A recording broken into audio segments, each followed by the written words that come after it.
মন বাড়িয়ে ছুঁই লেখনীতে ফাবিয়া মোমো পর্ব সংখ্যা 54। দীর্ঘদিনের ষড়যন্ত্র বাস্তবায়ন হতে যাচ্ছে। সবাই রকমের কলাকৌশল প্রস্তুত করা শেষ, এখন শুধু শিকারের জন্য অপেক্ষা। চারদিকে থেকে হানা দেওয়া জন্য উৎপেতে আছে দলবল। একটা ইশারা পেলেই জানোয়ারের মতো কোপ চালাবে তারা। ঘড়িতে টিকটিক করে 10টা বেজে যাচ্ছে। রাত্রিকালীন সময় জঙ্গলের গোপন আস্তানায় 3টা ছেলে পিলে নিয়ে সবে বসে আছে কালাম। উঠোনের চৌকিতে চুপচাপ বসে আছে সে। তার সামনে এক পোয়ালা ধোয়া উঠা মালাই চা। পোয়ালার হাতটা 2 আঙ্গুল দিয়ে পেঁচিয়ে সোজা ঠোঁটের কাছে আনে। হালকা একটা ফু দিয়ে ছোট্ট চুমুক দেয়। আবেশে চোখ বন্ধ করে ফেলে কালাম। চতুর মস্তিষ্কে প্রচন্ড আরাম বোধ হচ্ছে। চাচার বিকৃত সম্বোধন শুনে বিরক্তি হয় কালাম। চোখ বন্ধ করে মাথা নেড়ে সময়সূচক ইশারা করে বলে। তা দেখে ছেলে একটু পুলকিত হলো। বাকি দুদিকে একবার করে চেয়ে নিয়ে এবার মুখ্য কথায় ফিরল। কণ্ঠে একটু সতর্কতা মাখিয়ে এক বুক ভয় নিয়ে বলল, বাইরেতে একটু ঘুরাহি। হেই কখন থেকে কামলা খাটতাছি চাচা, একটু বাইরে যাইতে চাইতাছি। একটু যাই। সাথে সাথে দুপাশ থেকে কনের ঘুতা খেলো ছেলেটা। তার পাশে থাকা 2জন ছেলে আর কিছু বলার জন্য তাগাদা দিল। ছেলেটার ইশারা খেয়ে আমতা করে বলল, না মানে হয়েছে কি চাচা, বিলাল আর মফিজও আমার লাগে যাইতে চায়। আপনি যদি একখানা চুমুক দিয়ে পোলাটা নামিয়ে রাখলো কালাম। চোখ দুটো বন্ধ করে যোগস্বরে মতোই বসে আছে সে। গলাটা গম্ভীর করে খড়খড়ে সুরে বলল, যেতে চাস যাবি, কিন্তু গোসল ছাড়াই আস্তানায় ঢুকবি না। কথাটায় গভীর অর্থ কাউকে না বুঝলেও ওরা 3জন ঠিকই বুঝলো। রাতের এই নিরিবিলি সময় ফুর্তি করতে যাচ্ছে ওরা। এসব বিষয়ে হস্তক্ষেপ করে না কালাম সর্দার। এখানে যে কালাম সর্দার বলা হচ্ছে, এটা কি আপনারা কি বুঝতে পারছেন? এটা কিন্তু হচ্ছে হান্নান শেখ। গত পর্বে কিন্তু আমি একখানে পড়ছিলাম, খেয়াল আছে কিনা জানি না, যে হান্নান শেখ উরফে কালাম সর্দার। তো এটা কিন্তু হচ্ছে হান্নান শেখ। অনেকে হয়তো ভাবতে পারেন যে কোত্থেকে হান্নান শেখ আসলো, এই জন্য বলে দিলাম। একসময় সেই যৌবনকালে এসব নিয়ে মরতে ছিল। বিভিন্ন ভাষে সিনেমার টিকিট জোগাড় করে নানা অসাধু কাজ করত। তা সেও লোকলজ্জার চক্ষু এড়িয়ে। তার সঙ্গী সাথী নানাভাবে ধরা পড়লেও সে কখনো ধরা পড়েনি। ব্যাপারটা কাকতালি হলেও চরম সত্যি। ঠোঁটে ঝলমলে হাসি কায়েম রেখে বাবু বিল্লাল মফিজ উঠে গেল। 3জনেই খুশিতে গদগদ। তারা যেতেই পেছন থেকে আবারও গম্ভীর সুর ভেসে এলো, রমজানের ফার্মেসিতে যাবি না, ধরা পড়বি। মুখ বললা দোকানে ওইসব পাওয়া যায়। আর শোন, যদি কেউ কেলেঙ্কারি করতে গিয়া ধরা পড়স, একেরে কাল্লা আলাদা কইরা দিব। সাবধান, মাথা কোনোদিনও কোন দিকে বডি কোন দিকে হুদিসও পাবি না। ভয়ে বিসময়ে 3জন এক অন্যের দিকে তাকা। একসঙ্গে ঢোক গেলে কালাম সর্দারের কাছ থেকে বিদায় নিল তারা। পুরো আস্তানায় শুধু জেগে আছে কালাম, বাকি সব ঘুমে ডুবিয়ে। লুঙ্গি কোমরে পেঁচানো থেকে ফোন বের করলো সে। বাটন ফোনটা টিপে কল করলো সে। পেওয়ালাটা আবার চুমুক দিতে নিয়ে মুহূর্তে রিসিভ করলো কলটা। বিপরীত পাশ থেকে মার্জিত সভ্য সুরেই বলল, হ্যালো। উত্তর দিয়ে বেশি জোরে চুমুক দিল কালাম। ভাবভঙ্গি এমন যেন চা খাওয়াটাই প্রধান কাজ, বাকি সব পরের ব্যাপার। হঠাৎ সে খেয়াল করলো একটা হ্যালো বলার পর কোনো শব্দ আসছে না। চায়ের চুমুকটা দিয়েই বিদঘুটে হাসি দিল কালাম। হাসতে হাসতে লুঙ্গির কোচে কপাল মুছে ভয়ে জবান বন্দি হলো নাকি। এবার শক্ত গলায় জবাব এলো, জানোয়ারের সাথে কথা বলতে ঘেন্না হয়। একটু থমকালো কালাম। হঠাৎ নীরবতা ছিঁড়ে হো হো করে হাসিতে পৈশাসিকভাবে ফুটে উঠল। কিছুক্ষণ পর হাসি থামাতে থামাতে গম্ভীর হয়ে সে বলল, কতক্ষণ তীক্ষ্ণ করে বলল, মুখ সামলে কথা বলবি। তোর 14 গোষ্ঠী শেষ করতে আমার 1 মিনিট ব্যাপার, বেশি পর দেখাতে যাবি না, অমনি মারা। তাচ্ছিলের হাসি দিল মাহাতিম। হাসিটা থামিয়ে ডিরেক্ট তুইতকারি করলে সে পুরো ব্যাপারটা ভাঙিয়ে গর্জে উঠল তখন। আমার 14 গোষ্ঠীর ভেতর তোর নাতনি বাদ নেই, মুখটার সামনে কথা বলবি। তোর আগলা পাওয়ার আমাকে দেখাতে আসিস না। থমকালো না কালাম, ঝাঁজের সাথেই বলে ফেললো, তোর ওই পাওয়ারে আমি বালছিরি, শালা জানোয়ারের বাচ্চা। তুই এইবার খালি আমার সামনে আয়, তোর বুকের কলিজা আমি 2 হাতে কুটি কুটি করব। তুই আমাকে ঢপ খাওয়াইছিস না, আমার চোখে পট্টি পরে সেদিন চালাকি করেছিস, তোকে তো আমি বিনা সুদে ছাড়বো না। তুই এবার শুধু আসবি, তোর যে কেমন করুণ দশা করবো, রাস্তার শেয়াল কুত্তা তোকে শুকতে আসবে না। রাগে একটু বেসামাল হয়ে যায়। অমনি ধামধাম করে বিকট আওয়াজ হলো। সেই আওয়াজে পুরোপুরি হকচকিয়ে যায় কালাম। বুড়োকুচকে বিষয়টা বুঝবার চেষ্টা করলো তিনি। তীব্র ক্ষেপ গলায় চেঁচিয়ে উঠল মাহাতিম। তার ঝাঁজপূর্ণ প্রতিটা শব্দ বাক্য কথা শুনে বাধ্য হয়ে ফোনটা কান থেকে দূরে সরালো সে। মাহাতিমের তেজপূর্ণ কথা তখনও থামেনি। তুই আমার সাথে চালাকি করার চেষ্টা করবি না শয়তান। তুই সেদিন আমার হাত থেকে বেঁচে গেল, তোর খোঁজ আমি বন্ধ করিনি। তোর জঘন্য কর্মকাণ্ডের ভেতরে আমার বউকে ইনক্লুড করবি না। করলে তুই শেষ। আমার নৃশংস রূপ তোকে খুন করে ছাড়বে। তোর জবাই করতে আমার আইন মানব না। এই মাহাতিম শেষবারের মতো শাসিয়ে দিচ্ছি। তুই আমার সাথে শত্রুতা করতে চাস, করবি। আমি কোনো বাধা দেব না। শুধু আমার মেহনুরের কাছ থেকে 100 হাত দূরে থাকবি। ওর কানের ওপর উল্টাপাল্টা কিছু ঢুকলে তোর জিহ্বা টেনে ছিঁড়ে ফেলবো। আমি মাহাতিম আনসারি তোর মতো জানোয়ারকে ভয় পাই না। তোর পুরো কাহিনী কোন স্টলে পণ্ড করি দেখিস।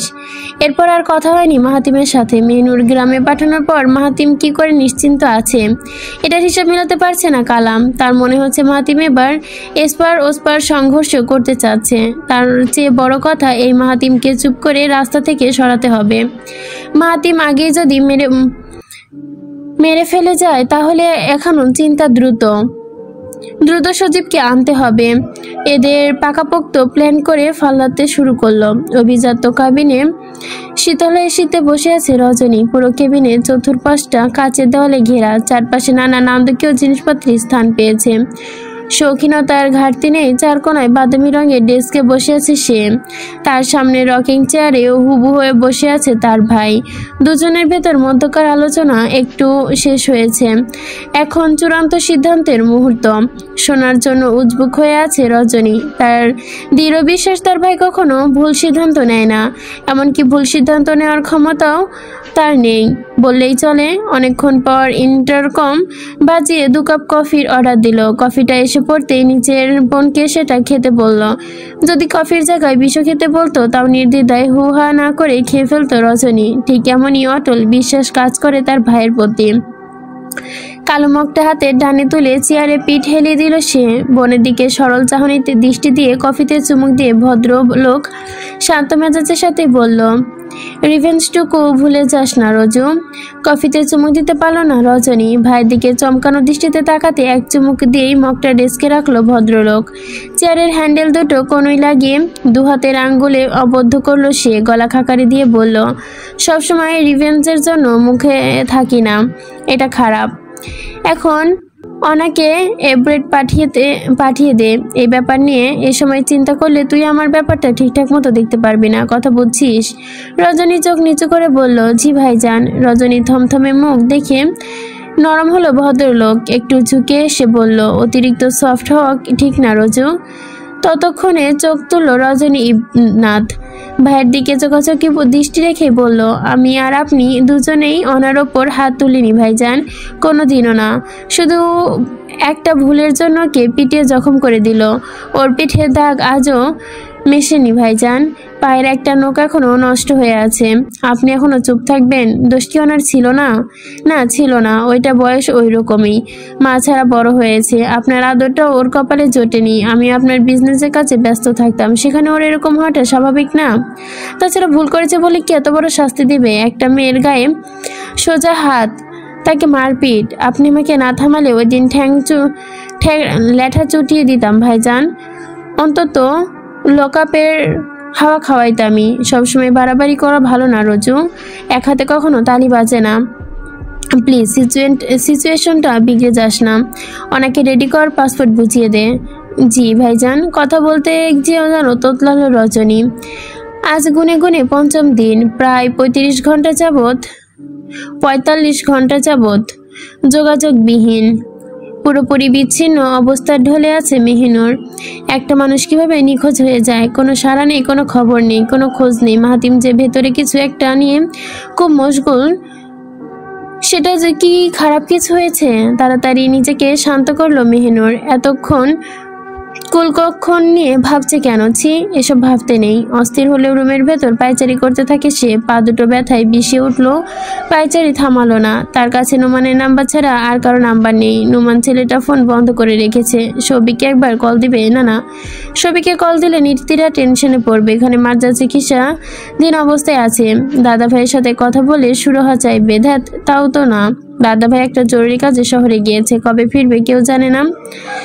মাথা খাটাতে হবে মেহিনুরের, কিছুই সহ্য হচ্ছে না। পায়চারি করতে করতে হঠাৎ করে খোপটা আলগা খুলে গেল।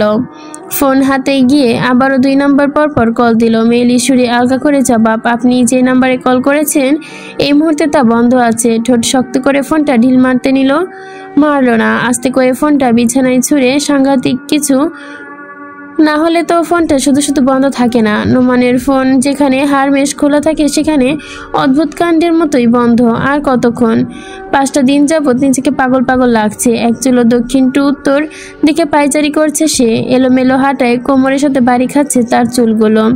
সময়ের প্রতিটা কাঁটা এগোচ্ছে, কিন্তু কাঁটাগুলো শুয়ের মতো ভয়ে খুঁচিয়ে আনছে। নাস্তার জন্য ডাকতে এসে পায়চারি করতে দেখে প্রচণ্ড ধাক্কা খায় সাবা। মেহিনুরকে উদ্গটের মতো অস্থির হতে দেখে চটজলতি রুমে ঢুকে সরাসরি মেহিনুরের সামনে এসে বাহু দুটো ধরে সুরে বলে, সমস্যা? কিভাবে দৌড়াচ্ছিস কেন? তোকে যে নিচ থেকে ছোট মা ডেকেছে, তুই শুনেছিস? কি হয়েছে মেহিনুর? সাবার দিকে তাকিয়ে অনবরত হাত কসলাচ্ছিল মেহিনুর। কি বলবে, কিভাবে বলবে, কিছু মাথায় ঢুকছে না। মাথাটা ডানে ঘুরিয়ে বিছানায় থাকা কালো ফোনটার দিকে তাকালো।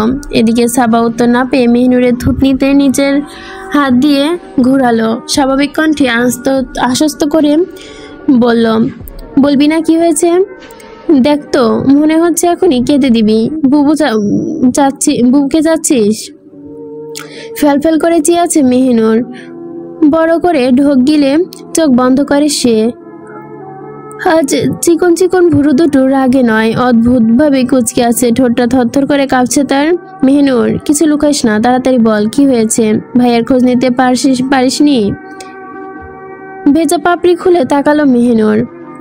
কিছু স্থির হয়ে যায় সাবা। মুহূর্তের ভেতরের চোখের সাদা অংশটা লাল হয়ে উঠেছে মেহিনুরের। নাকের ডগাটাও লাল হতে শুরু করেছে। মেহিনুর আগের মতো ফুঁপে কাঁদে না, সে হাউমাউ করে উঠেছে।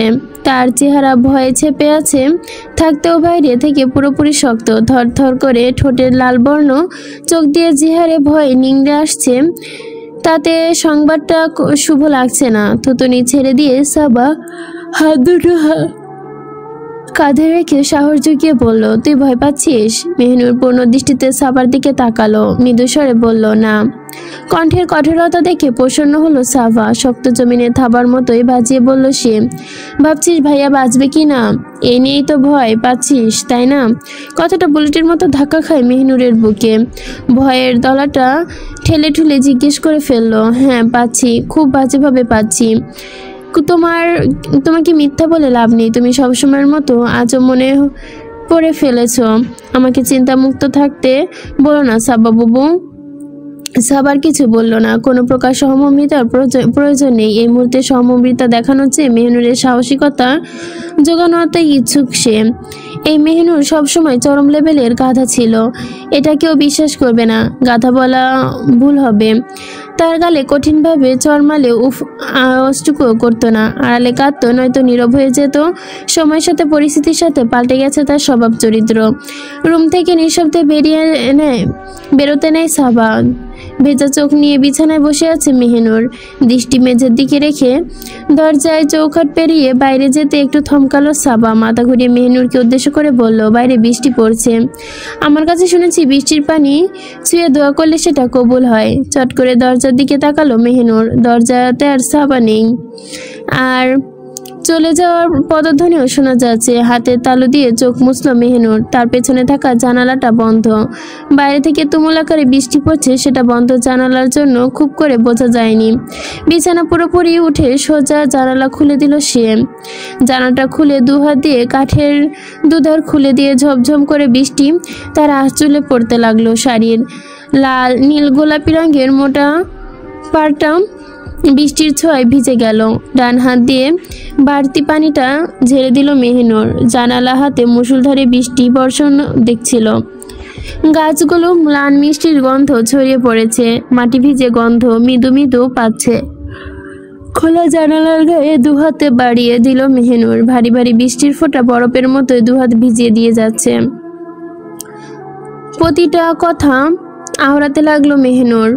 চোখে থেকে টপ টপ করে অশ্রু পড়ছিল, তবুও থামেনি মেহনুর। সবটুকু কথা ব্যক্ত করে অস্থির হয়ে বলল, আমার জীবনে এরকম পরিস্থিতি কখনো আসেনি। আমি নিজের জন্য কষ্ট পেলেও আজ ভেঙে যাচ্ছি।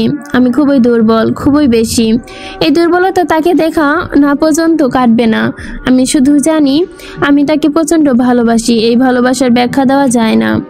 আমার মধ্যে সেই ভয় করেছে। তা দয়া করে দূর হোক। আমার স্বামী, আমার অভিভাবক, আমার সবকিছু সুস্থ হয়ে ফিরে আসুক। সে আমাকে কোনোদিন কষ্ট দেয়নি, কোনোদিন আমাকে কিছু নিচু চোখে দেখেনি। আমার হাজারো খুঁত থাকতো, তার কাছে আপদমস্তক হয়নি। আমাদের সাক্ষাৎ খুবই অল্প দিনের হতো। বারবার সে দূরে চলে যেত। আমি চাইলেও বাধা দিতে পারিনি। আজ সে কোথায় আছে আমি কি জানি না। সে ফোন দিয়ে কিছুদিন আগে কথা বলেছিল। সেই ফোনটা 5 দিন ধরে বন্ধ। আগে কখনো ফোন বন্ধ হয়নি। আমি তাকে কোনোদিনও অসভ্য বলবো না। সে একবার ফিরে আসুক। মুঠো ভরে ভরে নিচের দিকে লম্বাভাবে পানি পড়ছে। বৃষ্টি সেই মুঠো ভর্তি করেই মহানন্দ আছে সে। হঠাৎ পেছন থেকে রাগ দেখিয়ে বলল, এই মেহনুর, তুই বসে বসে বৃষ্টির পানি হাতাচ্ছিস আর ঠান্ডা লাগাতে যাচ্ছিস। তাড়াতাড়ি হাত ভেতরে আন। কানে মায়ের ডাক শুনে চমকে গেল মেহনুর। অতি দ্রুত নিজেকে ধাতস্থ করে হাত ভেতরে ঢোকালো। আঁচল মুছতে মুছতে মাথাটা না ঘুরিয়েই বলল, তুমি যাও, আমি আসছি। হাত বাইরে দেব না। মাহমুদ এক পলক মেয়ের দিকে তাকিয়ে নিরুদ্বেগ কণ্ঠে বলল, মনে থাকে যেন, খেতে আয়। তোর বড় মা কুমড়ো পাতার বড়া বানিয়েছে, দেরি করিস না। মাহমুদা চলে যেতেই মাথা ঘুরালো মেহনুর। মাহমুদার গমন দেখে জোরে নিঃশ্বাস ছাড়লো সে। খেতে একদম ইচ্ছে না করলেও কথা রাখার জন্য খেতে হবে। আয়নার সামনে দাঁড়িয়ে দুহাতে মাথা ওঠালো মেহনুর। এলো চুলগুলো খোপা করে নিল টুপটুপ করে, বিপ করে। আয়নার সামনে তাকালো। মাথায় খোপা পাকানো হাত দুটো শক্ত করে আছে। বুকের স্পন্দনটা এক ধাপ করে বাড়ছে। এটা ভ্রম নাকি সত্যি, কল্পনা নাকি বাস্তব, অতীত নাকি বর্তমান? কণ্ঠনালী শুকিয়ে রুড়ো হয়ে যাচ্ছে।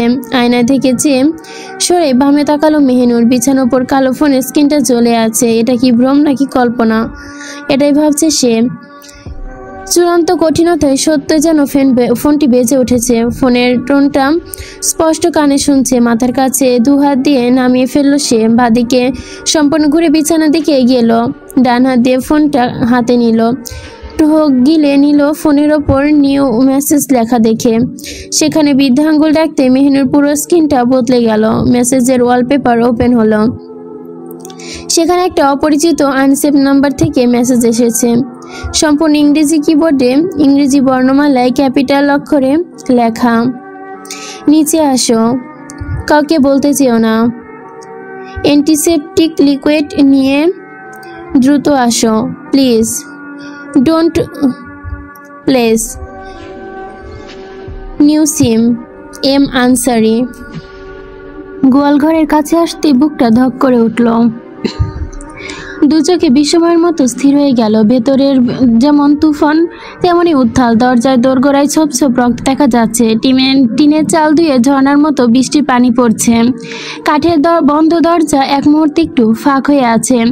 বড় করে ঢোক গিল মেহনুর। আঁচলের নিচে অ্যান্টিসেপটিকের বোতল লোকানো। ডান হাতে দাদা ভাইয়ের পুরনো আমলের ছাতা। মেসেজটা যদি সত্যি হয় তাহলে ভয়াবহ অঘটন ঘটেছে। মাহাতি অক্ষত শরীরে ফেরেনি। তার নির্ঘাত কিছু একটা হয়েছে। রক্তের নিদর্শন বর্তমানে সেটাই জানান দিচ্ছে এখানে। বৃষ্টির পানি থপথপ শব্দ তরঙ্গ তুলে এগিয়ে এলো মেহনুর। দরজার কাছে সে ছাতা বন্ধ করতে দরজা ঠেলে দিল। আস্তে করে দরজা খুলে ভেতরে চাহনিতেই ভেতরে তাকালো। ডান পা বাড়িয়ে ঢুকতেই ডানে তাকালো মেহনুর। তৎক্ষণাৎ দু চোখ চুম্বনের মতো আটকে গেল যেন। সমস্ত শরীর সকল ইন্দ্রিয় যেন কাটা দিয়ে উঠল তার।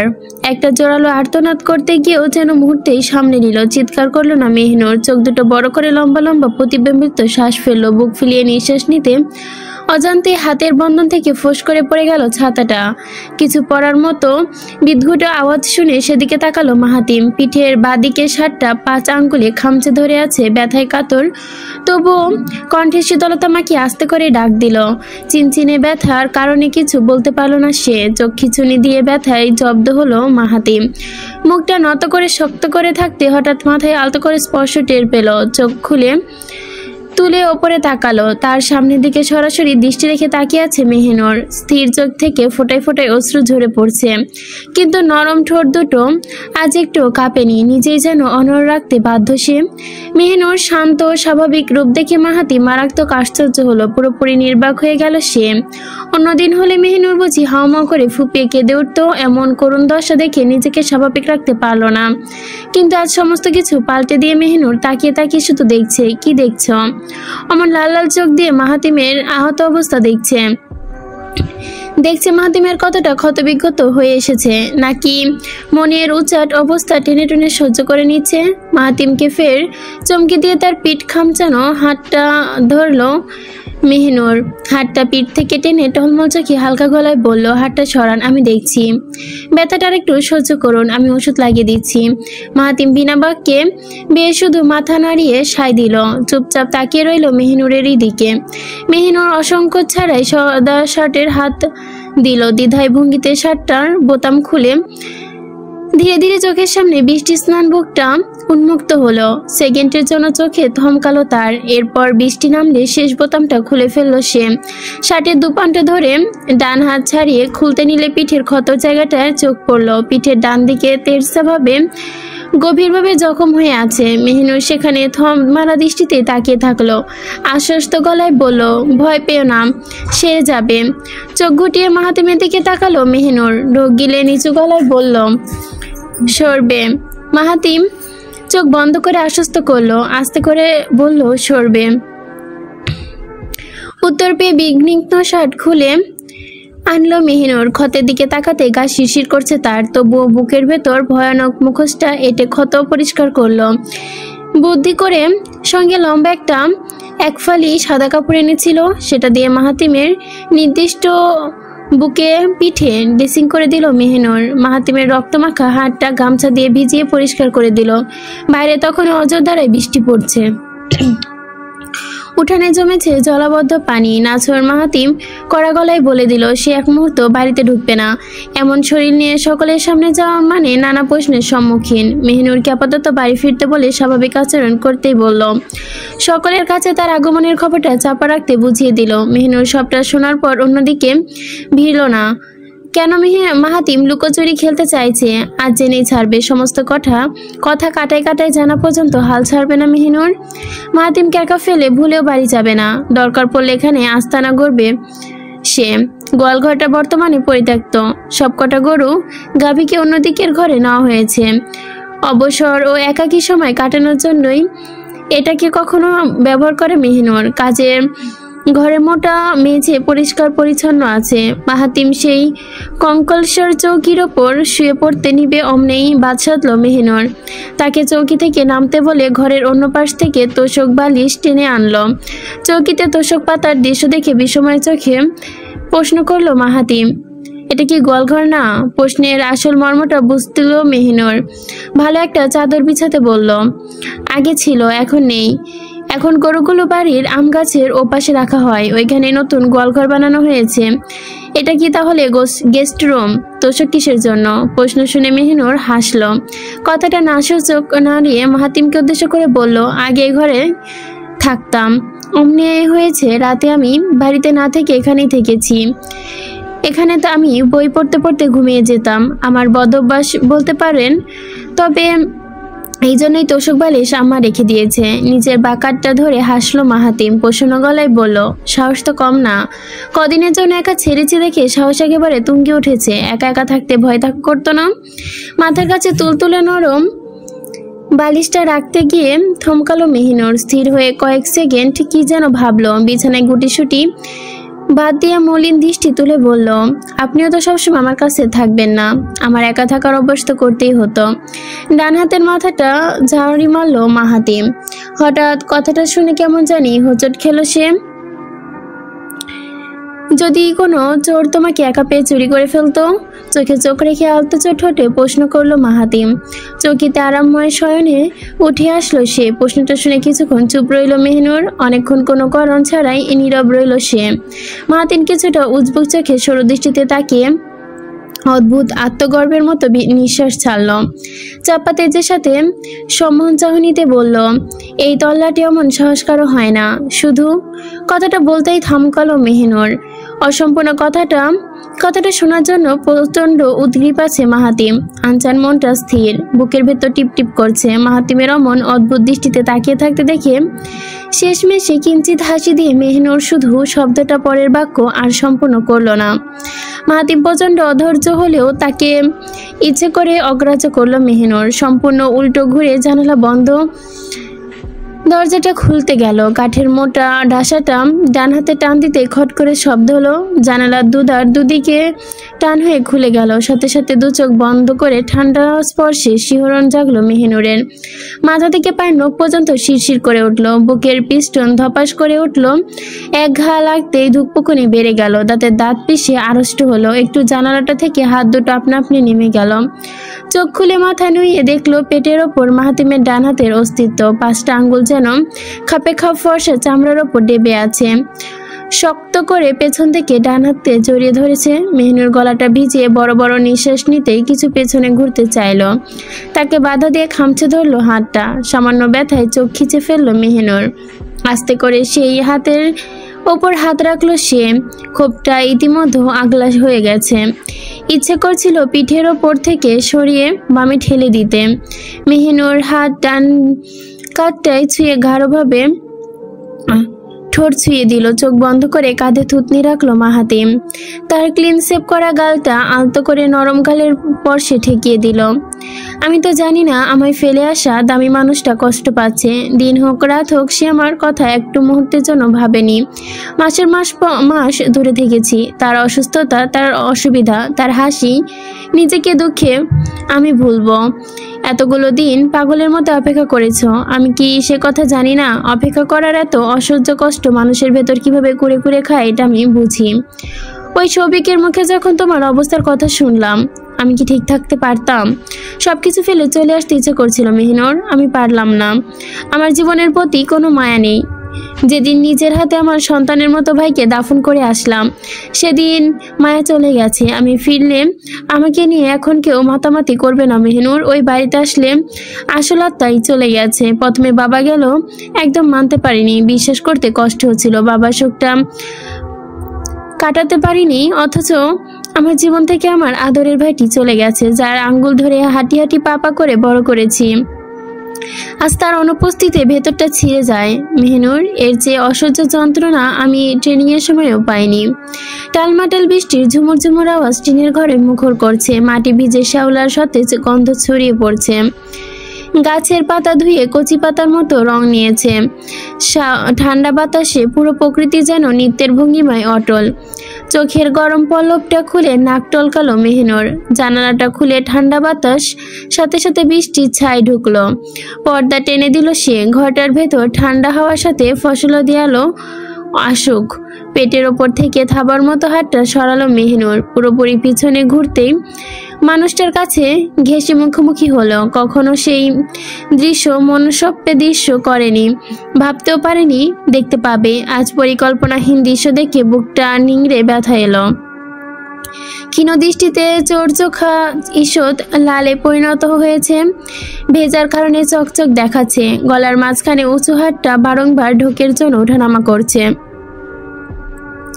আজ মাহাতিম আনসারী কোনভাবে অশ্রুসিগ্ধ পরাজিত সৈনিকের মতো মাথা নত করে আছে। আজ মেহনুরের পরিবর্তন, তার লাল হয়ে ওঠা ঠোঁট দুটো কাঁপছে। নত মুখটা দুহাতে ধরে ওপরে তুলল মেহনুর। মুখটা কাছে টেনে কপালে নাকে মুখে চুমু খেলো। ভেজা পাপড়ি ওষ্ঠদ্বয় থেকে নির্বাক অশ্রুধারা গড়িয়ে পড়ল। আমার সাধ্য হয়তো এইটুকুই। আমি কোনোভাবেই আপনার দুঃখ ঘোচাতে পারবো না। আপনি যেভাবে আমাকে সমস্যা বুঝতেন, সমাধান করতেন, আমার মধ্যে এইভাবে কিছু করার গুণ নেই। আমার বাবা থাকাও আমার বাবা থাকাও না থাকার সমান। দাদা ভাই বড় করেছে। আপনি যেভাবে দুঃখ পেয়েছেন আমি আজ পর্যন্ত এমন স্বজন হারানোর দুঃখ পাইনি। শুধু এইটুকু জানি মাহাদিকে হারানোর শোক আজও আমি কাটাতে পারিনি। ও আমার চোখের সামনে আসে, আমি ওর মুখে ভাত তুলে খাইয়েছি। দম বন্ধ হয়ে আসছিল, নিজের অবাধ অশ্রুকে শান্ত করতে পারছিলাম না মাহাতিম। সেই ট্রেনিংয়ের ভূমিতে আবেগ নিয়ন্ত্রণ মঞ্চ করা হয়েছিল, আস্থা ভেস্তে যাচ্ছে। আঁচলের কোণা টেনে চোখ মুছল মেহিনুর। পায়ের কাছ থেকে পাতলা কাঁথাটা নিয়ে পুরোপুরি মেলে দিল। জানালার দিকে পিঠ দিয়ে শুয়ে পড়ল মেহিনুর, দুহাতে দুকে মেলে আসা ইশারা। জন্তব নিষ্ঠুরটাকে বুকে আসার ঘোর আহ্বান জানাচ্ছি। তাকে দুহাতে ভেতরে জড়িয়ে ধরার জন্য প্রতিজ্ঞাবদ্ধ। আসুন। থমথমে শীর্ণ মুহূর্তে ফিকে হেসে দিল মাহাতিম। হাসতে হাসতেই বলল, তোমার মনে আছে? মেহনুর হাসিচোখ মাথা নাড়ালো, মুচকে এসে বলল, আমি আবদারের কথা ভুলি না। বৃষ্টি ঝুমঝুম শব্দের জন্য আরেক দফা আসলো মাহাতিম। চোখে অশ্রুমায়া, ঠোঁটে প্রসন্নের হাসি। দেহ সমস্ত ভর মনের সমস্ত ক্লান্তি মেহিনুরের শয্যায় স্বর্ণপণ করলো, চোখ বন্ধ করলো পরম মায়ার শান্তিতে। পিঠের ব্যথা ভুলে গিয়ে অতি শয্যায় কোমল উষ্ঠদয় মন প্রাণ ছেয়ে গেল, বিঘ্নতা বেরিয়ে আসলো। মাহাতিমের উদাম পিঠটা কাঁথায় ছায়ায় তলে ঢেকে দিল মেহিনুর। ঠান্ডা পিঠের ক্ষতস্থানে বাদে সর্বত্র ছুঁয়ে দিল ভেজা টলমলে চুলগুলো। বাহাতে দিয়ে রাখলো, শক্ত করে মাথাটা বুকের মধ্যে চেপে ধরে ফিসফিস করে বলল, ঘুমিয়ে পড়ুন, লম্বা একটা ঘুম দিন। আমি কখনো আপনাকে ছেড়ে যাব না, এইভাবেই আমার কাছে রেখে দিব, এই বৃষ্টির মধ্যে ওয়াদা করলাম। কাঁথাটা সরিয়ে পিঠের ব্যান্ডেজটা দেখছিল মেহনু। নীরবে দৃষ্টি চুপচাপ ব্যান্ডেজের ওপর আঙ্গুল ছুঁয়ে চালিয়ে যাচ্ছিল। বাঁ হাতের তলটা মাহাতিমের ঘুমন্ত মাথায় আগলে রেখেছে, মাঝে মাঝে চুলের ফাঁকে আঙ্গুল চালাচ্ছিল সে। ঘুমন্ত মুখটার দিকে তাকাতেই মায়াচ্ছন্ন হলো মেহনুর। ঠোঁট নামিয়ে চুলের ওপর ছোট্ট ছোঁয়াটা এঁটে দিতে হঠাৎ ঠক ঠক আওয়াজ হলো। শব্দটা বন্ধ দরজায় বাইরে থেকে আসছে। সতর্ক হয়ে দরজার দিকে তাকালো সে। কাঁথা টেনে বুকের ওপর ঘুমন্ত মাথাটা ঢেকে দিল মেহনুর। দৃষ্টি সজ্জার করে সদর দরজার দিকে তাকালো। আগন্তুক মেয়েলি কণ্ঠ পাওয়া গেল, দরজা খুলতো। মেহনুর, কি ঘুমাচ্ছিস? এই মেহনুর, তোকে ছোট মা খুঁজছে, বাইরে বেরিয়ে আয়। কণ্ঠ শুনে শান্ত হলো মেহনুর। গলাটা শাহানাজের, তার মন বাড়িয়ে ডাকে এসে পড়েছে। মেহনুর আস্তে আস্তে চোরের মতো নিচু গলায় বলল, বুবু, মাকে বলো আমি এখন যেতে পারবো না। দরজার বাইরে ভুরু কুচকে ফেললো শাহানাজ। ও আবার কেমন কথা? মেহনুর তো এ ধরনের কথা বলে না। শাহানাজ চট করে বলে ফেললো, তুই যাবি না কি জন্য? দেখি দরজা খোল। দরজা খুলে তারপর সরাসরি কথা বল। তোর মা তোকে ডাকছে, কথা শুনে চংফং করছিস? আক্ষেপে ঠোঁট গোল করলো মেহনুর। নিঃশ্বাস ছাড়তে গিয়েও যেন হঠাৎ শুনতে পেল, দাঁড়া, তুই যেহেতু দরজা খুলবি না আমি জানালা দিয়ে ঢুকবো। তোকে বলার কি? কথাটা শেষ করার আগে মাঝে পথে থামিয়ে দিল মেহনুর। শাহনাজ ধূপধাপ পায়ে এগিয়ে আসছে। তাড়াহুড়ো কণ্ঠে নিচু করে বলল মেহনুর, আল্লাহ বুবু, বেশি বেশি করো না। আমি ঘরে একা নাই, উনি ঘুমাচ্ছে, ঘুমাতে দাও। জানালার পর্দা খামচে ধরতেই সেটে গেল শাহানাজ। আশ্চর্য হয়ে কিছুক্ষণ চুপ মেরে রইল। কি সাংঘাতিক, ভাইয়া তাহলে এসে পড়েছে? এখন আসলো? শাহানাজ তড়িঘড়ি করে জিজ্ঞেস করলো, ভাইয়া এসেছে? সত্যি? তুই ওনাকে গোয়াল ঘরে ঘুমাতে দিয়েছিস? তুই কি গাধা মেহনুর? এমন বেক্কেলের মতো কাজ করতে পারলি? মেহনুর বিরক্ত হয়ে বলল, আবু আসতে, উনি ঘুমাচ্ছেন, গলা নিচু করো। আর বাড়িতে কাউকে বলো না। মেহনুরের কথায় আহম্মক হয়ে গেল শাহানাজ। বাড়িতে বলবো না কেন? বুদ্ধির মাথা কি খেয়ে ফেলেছিস? শাহনাজকে শান্ত করার উদ্দেশ্যে মূল কথায় ফিরল মেহনুর। ভালোভাবে বুঝিয়ে বলল, তোমাকে সব বলবো বুবু, আমাকে একটু সময় দাও। শুধু জেনে রাখো উনি পিঠে ব্যথা পেয়েছে, ব্যথার ওষুধ ব্যবস্থা করে দাও। আমি ওনাকে বলে কয়ে ঘুমাতে বলেছি, উনি ঘুমাচ্ছেন। তুমি বাড়িতে সবকিছু সামলাও বুবু, এই মুহূর্তে কিছু বলা সম্ভব না। জানালার বাইরে সোনালী পর্দার আড়ালে সব শুনল শাহানাজ। সম্মতি জানিয়ে বলল, আচ্ছা ঠিক আছে। মেহনুর একথা শুনে পরবর্তী কাজটা দিয়ে ফেলল।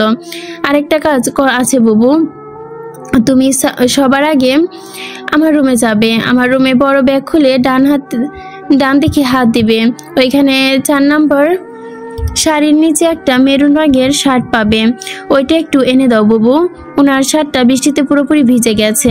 মেহনুরের কথায় রাজি হয়ে সবকিছুর ব্যবস্থা করতে গেল শাহানাজ। বাড়িতে আপাতত কিছু বলা যাবে না। মেহনুরের কণ্ঠ শুনে বুঝতে পেরেছে জঘন্য একটা কিছু হয়েছে, যেটা মেহনুর পুরোপুরি চেপে যেতে চাইছে। পিঠে ব্যথা মানে কেমন ব্যথা পেয়েছে একটুখানি আঁচ করলো শাহানাজ। মাহাতিমের হয়তো শক্তপোক্ত শরীরের মানুষ, কঠিন ব্যথা না হলে কাবু হবে না। সেলাই দরকার কিনা সেটাই ভাবছে সে। আকাশের চেহারাও বেজায় রুক্ষ, চারিদিকে জলবদ্ধতা। শাড়িটা একটু উঁচু করে পানি বাঁচিয়ে পা ফেললো শাহানাজ। কাদায় কিছুক্ষণ জায়গায় পিচ্ছিল হয়ে আছে। শাহানাজ খুব সাবধানে ওপরে উঠানে বাড়িতে ঢুকলো। দরজায় দাঁড়িয়ে বালতি ভর্তি পানি থেকে মগ নিয়ে নগ্ন পাটা ধুয়ে ফেলল। আজ শেফালি চুলায় বাড়ি ফিরেছে। একটু আগে লোক মারফত খবর পেয়েছে সবাই। এদিকে মাহাতিম ফিরেছে। কেমন হাড্ডটি ঘ্যানজাম হবে কে জানে। শাহানাজ একটু বিচলিত ভঙ্গিতে সিঁড়ি ধরে ঘরের দিকে গেল। মা বড় মা বুঝি রান্নায় ব্যস্ত। ওষুধের ঝুলি থেকে দৃষ্টি নিয়ে ওষুধ বাছাই করতে মনে মনে বলল, গত রাত থেকে দাদাজান ফেরেনি। হঠাৎ দাদাজানের কথা মাহাতিমের বেলায় কেন পড়লো বুঝলো না শাহানাজ। গত পরশু দুপুরবেলা খুবই অদ্ভুত জিনিস দেখেছে। দাদার ঘরটা শলার ঝাড়ু দিয়ে ঝাড় দিতেই বিছানা তলায় সিগারেটের টুকরো পেয়েছে। তার জানা মতে এবারে দাদা তো দূর, কেউই সিগারেট খায় না, তাহলে ওই সিগারেটের টুকরো কোথা থেকে এলো। দ্বিতীয় আরেকটা ব্যাপার ইদানিং সচকে দেখছে, যাকে কখনো উদ্ভট লাগেনি। মা কিছু একটা নিয়ে প্রচণ্ড অন্যমনস্ক থাকে। বটিতে সবজি করতেও আঙ্গুল শুদ্ধ কেটে ফেলে। ঘটনা এখানেই শেষ না। যেই ছোট মা বাড়িতেও থাকে না, জীবন গুজরাট করে দিচ্ছে, সে সরল মহিলা আজ কিছু একটা নিয়ে বিরাট চিন্তিত। এর মধ্যে কি কোনো সূত্রপাত আছে? মস্তিষ্কের বুনন কায়দায় করছে সে এসব নিছক ঘটনা বই গিয়ে। অন্যদিকে মনে অদ্ভুত খনন সাড়া দিচ্ছে। এদিকে শান্ত নিবিড় শৃঙ্খলতা, অরণ্য গভীর কিছু লুকিয়ে রয়েছে, যা এতদিন খুবই চালাকির সাথে চক্ষু লক্ষ্যের আড়ালে ছিল। সাবাও কি এসব ব্যাপার ধরতে পেরেছে? ওর পক্ষে না ধরতে পারে স্বাভাবিক। সাবার মাথা এত প্যাঁচগুজ ঢোকে না। শাহানাজ চটপট চতুরতার সাথে শার্ট আঁচলের নিচে লুকিয়ে ফেলল। ওষুধের পাতা কোমরের মধ্যে গুজে সুজলার দিকে শান্তভাবে দেখিয়ে বলল, কোথায় যাচ্ছ? সুজলা গুমর ভাব দেখিয়ে বলল, শাকের বোল নিয়ে কোথায় যাই জানিস না? একটু নিজল শাহানাজ। মায়ের সাথে যুগপৎ কথা খুঁজে পেল না। মিনমিন সুরে বলল, ওকে ডেকে এসেছি, ও ঘুমাচ্ছে, এর জন্য ডেকে তুলিনি। তোমার কি হয়েছে মা? সুজলা নাক দিয়ে ভারী নিঃশ্বাস ছাড়ল। দরজার অভিমুখে দৃষ্টি রেখে বলল, আমার কি হবে? কিছুই হয়নি। মেহনুর উঠলে ওকে খেতে দিস। ভাতের পাতিল তাকের ওপরে আছে, নিচে চুলার কাছে খুঁজতে যাস না। সুজলার গম্ভীর আচরণ সহ্য হলো না তার। এতটা গম্ভীর অবস্থা সুজলাকে কখনো দেখেনি শাহানাজ। শাহানাজ একটু চুপচাপ গোয়ালঘরের কাছে গেল। জানালার বাইরের পর্দা একটুখানি ফাঁক করে হাত ঢোকালো। ডান হাতে বস্তুটা বাড়িয়ে দিল। ভেতর থেকে হাতেই নিল মেহনুর। শাহানাজ চলে যেতেই মেঘলা আকাশটা রং পাতলে অন্ধকারে ছেয়ে যাচ্ছে। অসীম নীল আকাশটা সমস্ত জৌলুস হারিয়ে আঁধারে ডুবছে। নড়ে চড়ে উঠতেই মাহাতিম ঘুম চোখে মাথা তুলল। অন্ধকারে সবকিছু ঢেকে পড়েছে। একজোড়া প্রসন্ন দৃষ্টির দিকে নিবদ্ধ। আচ্ছন্ন নয়নজোড়া উপেক্ষা করতে পারল না মাহাতিম। নিদ্রালু চোখে ঘুম মাখা কণ্ঠে বলল, অনেক ঘুমিয়েছি। বালিশে থাকা শ্রান্ত দৃষ্টি মাথাটা আলতো করে ডানে বামে নাড়ালো। বুঝিয়ে দিল অনেক ঘুমায়নি। দু চোখ এখনো ঘুমে লেপ্টে আছে। তবুও সেটাকে পাত্তা না দিয়ে উঠতে চাইল মাহাতিম। কিন্তু তবুও বুঝতে পারলো তার পিঠে বাদিকটা ব্যথায় অসর। কোনো রকম ওষুধ না নেওয়ার জন্য হয়তো ব্যথাটা ঝিমঝিম করছে। মেহনুর জানালার দিকে হাত বাড়িয়ে পর্দা সরিয়ে দিল। এক ঝাঁক কালো মিশালি আলো ভেতরে ঢুকলো। মাহাতিম ঘুম নিংড়ানো চোখে পিটপিট করে তাকিয়ে আছে। ওর মতিগতি বোঝার আগে দু হাত আয়ত্ত করলো মেহনুর। মুখটা টেনে একদম চোখের কাছে এনে বলল, আমি সম্পূর্ণ ঘটনা শুনতে চাই, একদম গোড়া থেকে সব শুনবো, বলুন। ঘুম থেকে উঠেই এমন প্রশ্নের মুখোমুখি ভাবতে পারেনি মাহাতিম। ঘুমের তালটা সামলানোর চাইতে ব্যথার তালটা বিষে দিচ্ছে। মাহাতিম গলা ভিজে মেহনুরের চোখে দিকে তাকিয়ে বলল, তোমার কণ্ঠ অদ্ভুত শোনাচ্ছে। তেজের সাথে বলল মেহনুর, শোনাচ্ছে শোনাক। বিষময় ধরতে গিয়ে মুচকি আসলো মাহাতিম। অদ্ভুত আচরণ করো না। তোমার কাছে টেনেছো, কিন্তু বেশি অ্যাক্সিডেন্ট কন্ট্রোল করা ইম্পসিবল। মাহাতিমের কথায় নজর হলো সে। যেভাবেই হোক সেভাবেই দুগাল ধরে স্থির রইল মেহিনুর। মাহাতিম বারবার ঘুমের রেশের জন্য চোখ বন্ধ করছে। এত সাহস কখনো দেখায়নি মেহিনুর। এভাবে জোর করে মুখটা কাছে টেনে সে মাহাতিমের ঘুম ঘুম চোখ, ব্রাশ ছাড়া ঝলমলে চুল, লালচে আবার ঠোঁটে, সবকিছুতে আদরের মায়াই চলছিল। জ্যোৎস্নার আদরে মায়ের মধ্যে স্নিগ্ধ লাগছিল সকল কিছু। জীবনে সে প্রথম রিসোর্টের পুকুর পাড়ে রাতটাকে স্মরণভাবে স্পষ্ট করলো। পরিণীতা বইটি পড়ে যাওয়া, অভিমানে ঘন জঙ্গলে কাদায় আছড়ে পড়া, কাদায় পা দুটো মাখামাখি হওয়া, তারপরে পুকুর পাড়ে নিয়ে গিয়ে সেটা ধুইয়ে দেওয়া। ওই যে মন ভোলানো প্রাণোচ্ছল্য সুরটা, গিটারে আহ্বান জানানো বলেছিল লাইনে লাইনে অল্প গল্প কাছে ডাকা, সেই গানগুলোর কথা সবই যেন মেহিনুরের মনে হচ্ছে। আমার মতো ঘুমন্ত ব্যক্তিকে দেখে একটু মায়াদয় হলো না? ডিরেক্ট চুম্মুর অ্যাকাউন্ট খুলে ফেললে নিষ্পাপ ঘুমটাকে হত্যা করা ভালো হলো না মেহিনুর? হঠাৎ অদ্ভুতভাবে থেমে গেল মাহাতিম। চকিতে জানালার দিকে তাকিয়ে মেহিনুর উপর থেকে সরে গেল। এই মুহূর্তে দেরি না করে তাড়াতাড়ি চৌকি থেকে নামলো। মেহিনুর এহেন কাণ্ডে রীতিমতো অবাক। সে কিছু বলার আগে ঠোঁটে আঙ্গুল রাখলো মাহাতিম। চুপ থাকার ইশারা করলো। দ্রুত জানালা বন্ধের ইঙ্গিত দিল সে। মেহিনুর উদ্রভঙ্গির মতো একবার খোলা জানালায় তাকালো, আরেকবার তাকালো মাহাতিমের দিকে। অন্ধকারে গোয়ালঘরের জানালা দিয়ে হঠাৎ পুরুষালী কণ্ঠ শোনা গেল। কয়েক জোড়া পায়ের শব্দ যেতেই পরিত্যক্ত গোয়ালঘরটার দিকে তীব্র হচ্ছিল। অজানা সংখ্যায় ভীত হলো মেহিনুর। কি হচ্ছিল তখন বুঝতে পারলো না সে। পুরুষালী কণ্ঠে দেমাকের সাথে বলল, আপনি চিন্তা করেন না চাচা, শালার চক্কইচ্ছা গাড়ি একেবারে শেষ কইরা দিছি, খুঁড়া দিয়া ভালো মতন ডেবাই দিছি।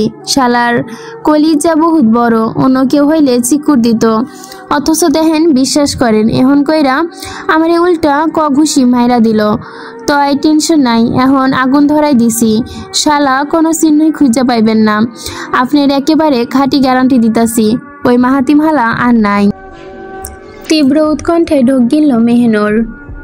ভয়ে শিরধারা বেয়ে যেন ঘাম চুয়ে নামছে। নৃশংস ঘটনার পরিকল্পনা শুনে মনের ভেতর মাহাতিমকে নিয়ে ভয় ঘিরে ধরলো। চোখ তুলে ডানে তাকালো, সাথে সাথে মাহাতিমের কবজির 5 আঙ্গুল খাবলে ধরলো মেহিনুর। বাইরে থেকে এখনো কণ্ঠস্বর শোনা যাচ্ছে, কিন্তু সেগুলো ভাষা পুরোপুরি স্পষ্ট না। ওই কণ্ঠটা বারবার কাউকে চাচা বলে ডেকে যাচ্ছে। মনে হচ্ছে চাচা ডাকটা লোকটির সাথে সাফাই দিচ্ছে। মেহিনুর এবার পুরোপুরি নিশ্চিত মাহাতিমে আহত হওয়ার পেছনে ওই দলের কারসাজি আছে। প্রথমে চক্ষুর ক্ষণে শুনল মেহিনুর, আর মাহাতিমের পিঠে ওরকম নৃশংসতা। মেহিনুর চুপ করে পুরো চকটা ঠান্ডা মাথায় মেলাতে লাগলো। মাহাতিম গাড়ি নিয়ে এই গ্রামে প্রবেশ করেছে। প্রবেশ করতে তার উপর আতর্কিত হামলা। সেই হামলার মুখ্য উদ্দেশ্য ছিল তাকে জিন্দা মেরে ফেলা। মাহাতিমও ছেড়ে কথা বলেনি, পাল্টে অ্যাকশন সেও নিয়েছিল, যার দরুন খুঁড়োতে আঘাত লাগে, পিঠটা চিড়ে গেছে। এরপরের ঘটনা অস্পষ্ট, যেটা এখন মাহাতিমের মুখে থেকে শুনতে ইচ্ছুক।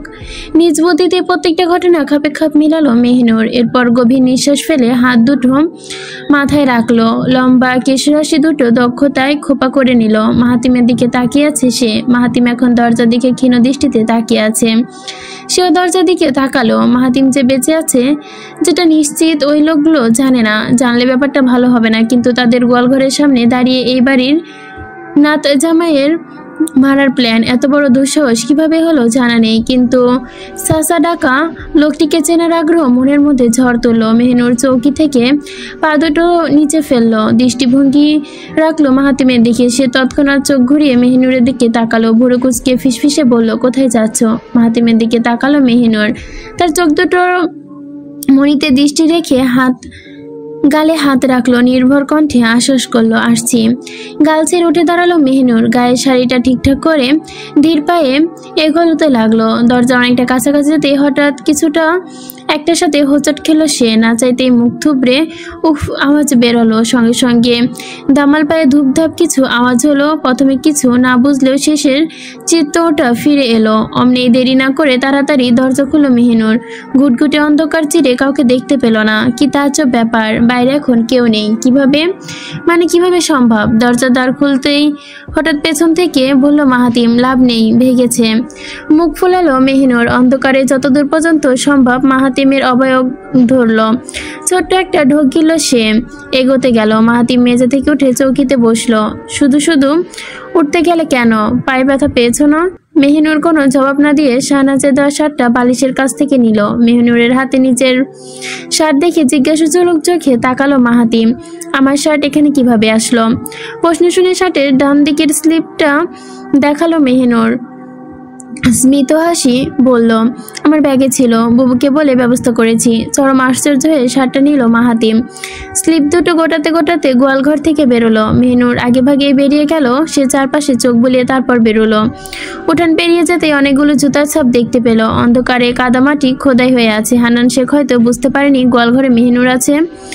এই জন্যই দলবল নিয়ে রাতের অন্ধারে একটুখানি ঢু মারতে এসেছিলেন, কিন্তু বেখাপ্পা কায়দায় ফেসে যাওয়ার আগেই সটকে পড়েছে। 3টা সিঁড়ি প্রথম ধাপে পা ফেলতেই মাহাতিম একটু ভদ্রস্থ ভাব ধারণ করলো। মুখের ওপর থেকে ক্লান্তির ছাপ উঠিয়ে গম্ভীরভাবে মুখোশ বসালো।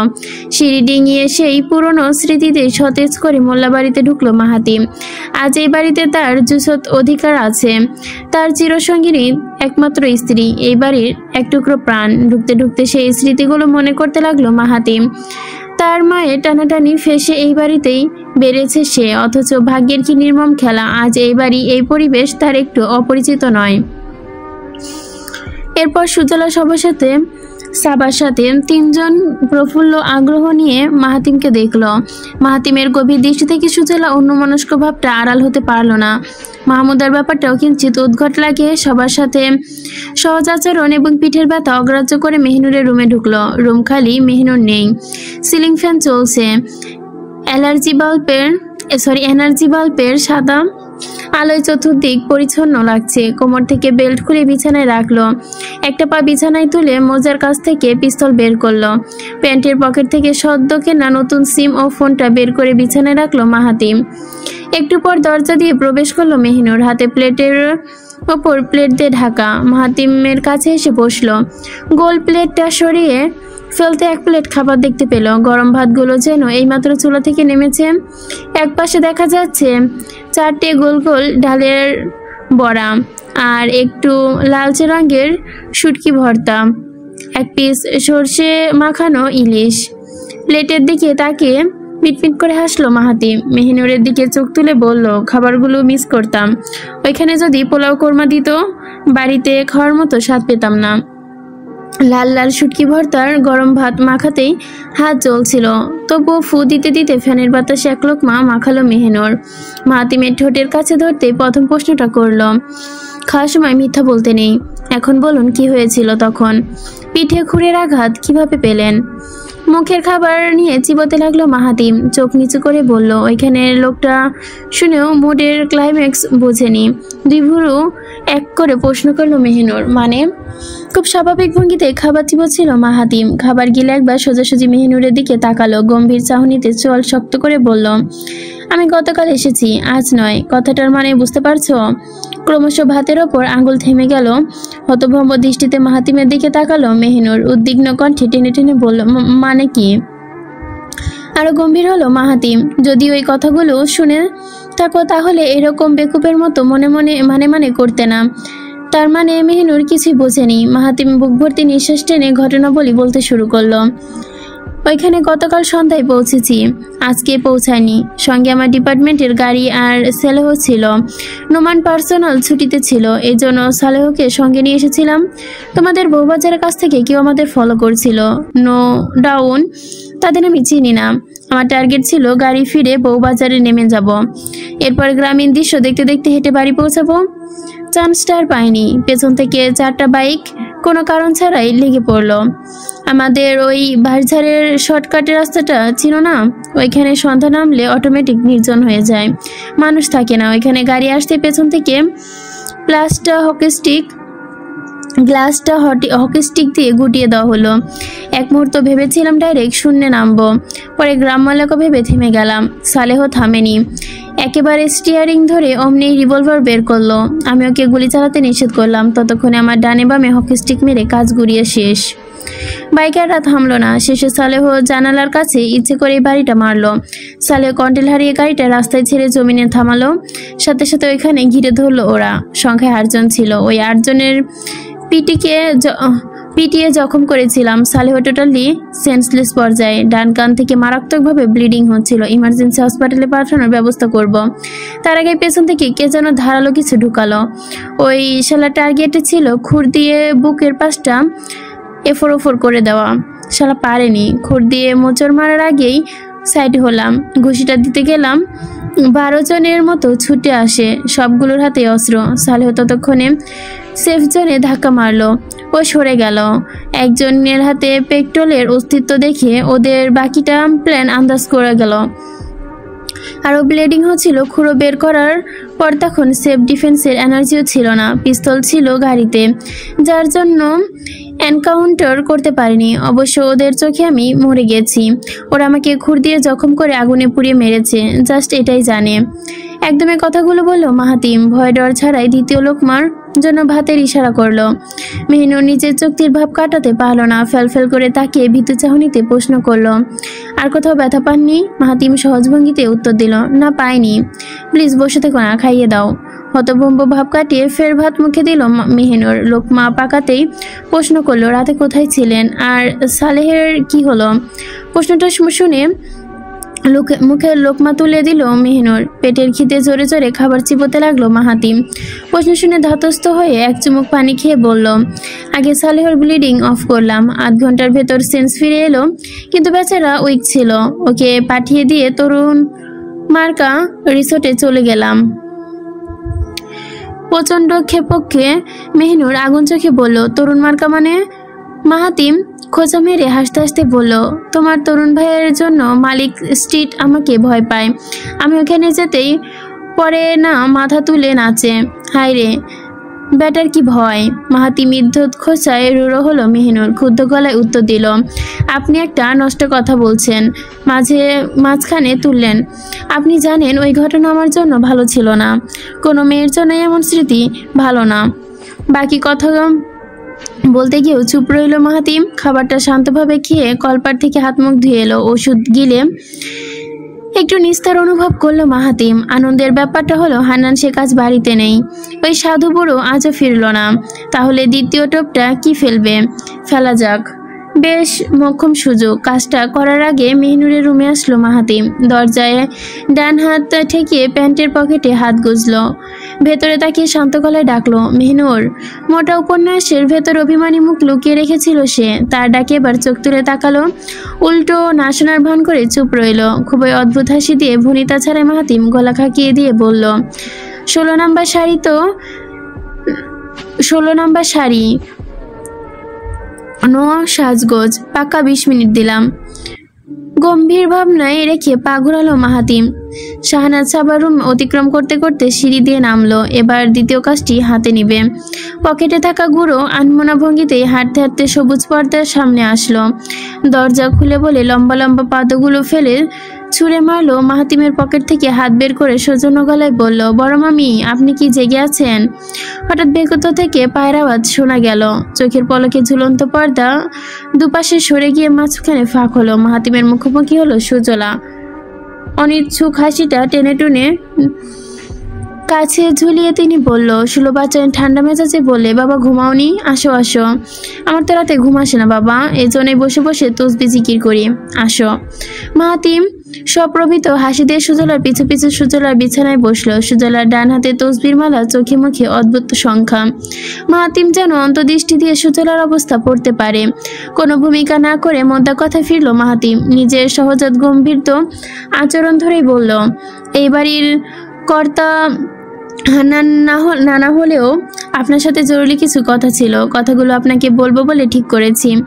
আমার বন্ধু শফিক আপনার বড় মেয়ে শাহনাজকে পছন্দ করে। তাদের মনের মধ্যে সুসম্পর্ক থাকলে সেটা পারিবারিক রেশ ধরে এগোয়নি। আমি আমার বন্ধু শফিকের জন্য আপনার বড় মেয়ে শাহনাজকে স্ত্রী হিসেবে চাইছি। আমার মা খুবই অসুস্থ, আর শফিকের মা নেই। ওর পরিবারের গার্ডিয়ান হিসেবে ওর বাবা থাকলেও বর্তমানে তিনি ব্যবসার কাজে বিদেশে।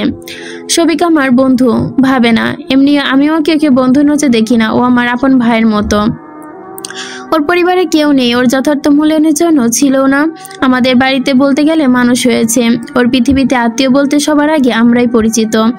আজ সেই পরিচয়কে সম্মান করেই আপনার কাছে হাজির হয়েছি। আমার ভাইটাকে আপনি সুখী করে দিন মামি। ওর জীবনে একটা মানুষ দরকার যে ওকে দেখভাল করবে। আমি শাহনাজকে চেয়ে অমনি যোগ্য মেয়ে পাবো কোথায় বলেন? এই বাড়ির মেয়ে হিসেবে মেহিনুরকে আমি বিয়ে করেছি। সেদিন বুঝে গেছি ওদের সম্পর্ক পারিবারিক করা উচিত। সবিকের মধ্যে কোনো খুঁত নেই মামি, একটু জেদ আছে, এছাড়া আর কোনো দোষ খুঁজে পাবেন না। সুজলা তসবি জপার হাতটা থেমে গেল। তিনি চোখ নিচু করে গম্ভীর মনে কিছু চিন্তা করলেন। মাহাতিম যেন সেটাই করতে পারলো। সুজলতা এমন ভাব করছে হানান শেখ এই বিয়ে দিতে দিবে না। মাহাতিমের আসল পেশা সম্পর্কে যখন জেনে গেছে, তাহলে শাহনাজের কপালে দুর্গতি জুটবে অবশ্যই। আর শাহনাজ যদি অন্য কারো কাছে বিয়ে দেয়, সেক্ষেত্রে পাত্র হয়তো মনের মতো জুটবে না। সবিক এক কথায় সব দিক থেকে নিখুঁত। সবিকের মতো ছেলে পেলে যে কোনো অভিভাবক চোখ বন্ধ করে পাত্রী তুলে দিবেন। আর তার চেয়েও বড় ব্যাপার, পুরো বিষয়টা দেখাশোনা মাহাতিম করবে। তিনি মাহাতিমের ওপর প্রচণ্ড ভরসা করেন। মাহাতিমের মধ্যে উগ্রভাব নেই। সুশীল ব্যক্তি যে কারো মন মস্তিষ্ক আকৃষ্ট করতে বাধ্য। সুজলা খুব আস্তে নত চোখ দুটো তুলল। তসবির মালাটা হাত থেকে সরিয়ে বালিশের কাজটায় রেখে দিলেন। গুরুত্বপূর্ণ সিদ্ধান্ত নিতে আজ বুক কাঁপছে। এমন সিদ্ধান্ত নেওয়ার দুঃসাহস কখনো হয়নি। যদি শ্বশুর এই ব্যাপারে জানতে পারে, তাহলে কি হবে? পিঠের ব্যথা কমেছে, ওষুধ খাওয়ার হাই ছিল বলেই ভালো কাজ করেছে। এই বাহারটা নির্ভীকে নড়াতে পারছে। পিঠের চোটটা সারতে কদিন লাগবে কে জানে। এসব চোটে অবশ্য পরোয়া করে না মাহাতিম। চাকু বুলেট তিনটাই ইতিমধ্যে ব্যবহার করা হয়ে গেছে। অপারেশন করতে গিয়েও খেয়েছে। তবে খুরের অভিজ্ঞতা আজ নতুন, একটু একটু ভুগতেছে হচ্ছে। এই জন্য গায়ের নেভিশটটা কিভাবে মেহিনুরের কাছে এলো উত্তর পায়নি। সম্ভবত মেহিনুর এটাকে চুরি করেছিল। নক্ষত্রবাড়ি রিসর্টে রাতে মেহিনুর তখন এই টি শার্ট পরতে চেয়েছিল। সেদিনের ঘটনা মনে পড়ে হাসলো সে। আজ যে সে ইচ্ছে করে মেহিনুরের রুমে যায়নি, আর তার সেই রুমটা এসে শুয়েছে যেখানে সে প্রথমবার এসেছিল। রুমটার জানালা বেশ বড়। খোলা জানালা দিয়ে মিষ্টি গন্ধের সাথে ঠান্ডা বাতাস আসছে। মন প্রাণ জুড়িয়ে যাচ্ছে ঠান্ডা বাতাসে। বাতাসটা আরেকটু গায়ে মাখার জন্য শার্টের টপ বোতামটা খুলে ফেলল। লোডশেডিংয়ের যন্ত্রণা থেকে পরিত্রাণ দেওয়ার জন্য এই ঠান্ডা বাতাসটা যথেষ্ট। কারণ না থাকার জন্য রুমে এখন হারকেন চলছে। পালতের বেশ বাড়িয়ে দিয়েছে সাবা। রুমটা হলদে আভায় ছেয়ে গেছে। কারেন্ট আসা আপাতত সকাল ছাড়া হবে না। এ নিয়ে অবশ্য আফসোস হচ্ছে না। হঠাৎ মৃদু মৃদু শব্দ করে দরজার কাছে থমকালো। মাহাতিম মিচকি হাসিতে দরজা দিকে চোখ ফেরালো। সে দরজা ইচ্ছে করে আটকে শোয়নি। কাঠের দরজা খড়খড় শব্দ করে খুলে গেল। মাহাতিমের চোখ উন্মুক্ত হলো। ভীতু মেহিনুর মুখ অবশ্য দেখতেই হবে। পুরো দরজা খুলে যেতেই একজোরে পা প্রবেশ করলো। হারকিনের হলদে আলোয় অদ্ভুত সবাই সজ্জিত আগমন। গাঢ় নীলাভ শাড়িতে আঁচল পাকা মেঝে ছুঁয়ে যাচ্ছে। শোয়া থেকে উঠে বসলো মাহাতিম। অবাক নয়নে ড্যাব ড্যাব করে চেয়ে আছে। চোখ ফাঁক করে মায়াবী কাজল। চিকন নাকটার নিচে আদরে ঠোঁট দুটো লজ্জায় কাঁপছে। নীল শাড়ি পরুয়া মেহিনুর দূর দূর বুকে হাজির হয়েছে। মখমলের নীল ব্লাউজটা কোমরের দিকে একটু টানলো সে। কোমরের কিছুটা অংশ জর্জেটের শাড়ি থেকে ঢাকা আছে। হাঁটু থেকে লম্বা চুলগুলো খোলা। জানালা বাতাসে উড়ছে। বিছানা থেকে নেমে এক পা করে এগোলো মাহাতিম। বাতাসে তার জেলহীন চুলগুলো উড়ছে যেন আপন মনে। আঙ্গুল সোজা করতেই সামনে থাকা মানুষটার দিকে তাকিয়ে হাসলো। নেভিশটের দিকে চোখ নামালো। কল্পনা করলো। বুকের দুপাশে দুহাত রাখলো সে। আস্তে আস্তে মাথাটা বুকের মাঝখানে রেখে দিল। চোখ বন্ধ করতে করতে আঙ্গুলগুলো খামচে ধরলো টি শার্ট। গর্বিত নরম গলায় বলে উঠল মেহিনুর, আপনাকে পাওয়া আমার জীবনের সবচেয়ে বড় সার্থকতা। আমার সৌভাগ্য আমি এমন একজন মানুষ পেয়েছি যাকে চোখ বন্ধ করে বিশ্বাস করতে পারি, যার কোনো কথা আমি ফেলতে পারি না, অমান্য করতে পারি না। বুবু আমার কাছে খুশিতে কথা বলতে বলতে কেঁদে ফেলে। আজ কতদিন পর বুবুর চোখে হাসি খুশি কান্না দেখলাম। আপনি বলুন, আপনাকে কে না ভালোবাসবে? কার সেই সাহস আছে আপনাকে না ভালোবাসার? আপনি নিজে এমনভাবে প্রকাশ করেছেন মানুষ আপনি নিজের প্রতি ভয়ঙ্করভাবে টেনে এনেছেন। আমার চারপাশ জুড়ে এক ভালোবাসা দেওয়াল তৈরি করে দিয়েছেন। সেখানে মাহাতিম আনসারী নামই সীমাবদ্ধ। ওই নামের পাশে আমার পরিচয় যুক্ত হওয়াটাই আমার। ঠোঁট কামড়ে নিজেকে সামলানো মেহিনুর, কণ্ঠ দিয়ে আওয়াজ বের হচ্ছে না যেন, আর ভেতর থেকে কান্না উথল পাথল করছে বেরিয়ে আসার জন্য। হারিকেনের আলোয় অন্ধকারটা কেটে গেছে।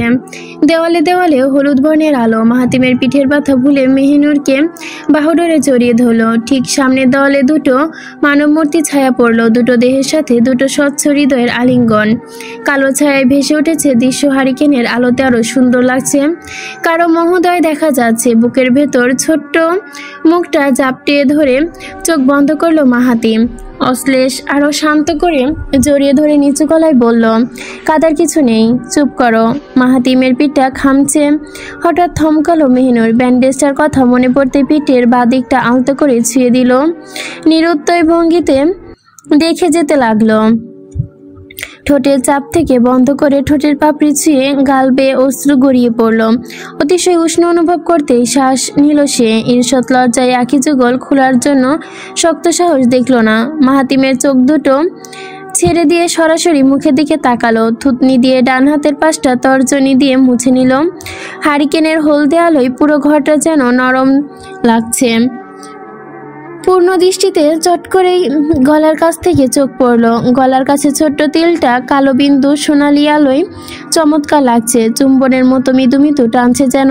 বুকের ভেতর আদুরে অনুভবটা প্রবল হলো তার। নিজেকে নিয়ন্ত্রণ করার জন্য মুশকিল হয়ে দাঁড়ালো তার। ভেবেছিল সকালে মনোরম মুহূর্তের মতো এবার মেহিনুরকে তাকে কাছে টেনে নিবে, কিন্তু সময়ের পরিধি আর অধৈর্য করে ছাড়ল। তখন হাতটা নির্বিকারে মেহিনুর থুতনি ছেড়ে পিঠের মখমলে ব্লাউজে হাত রাখলো। নিজের সমস্ত সীমাবদ্ধতা ভেঙে চুরে মেহিনুরের গলার কাছটায় স্পর্শ করলো।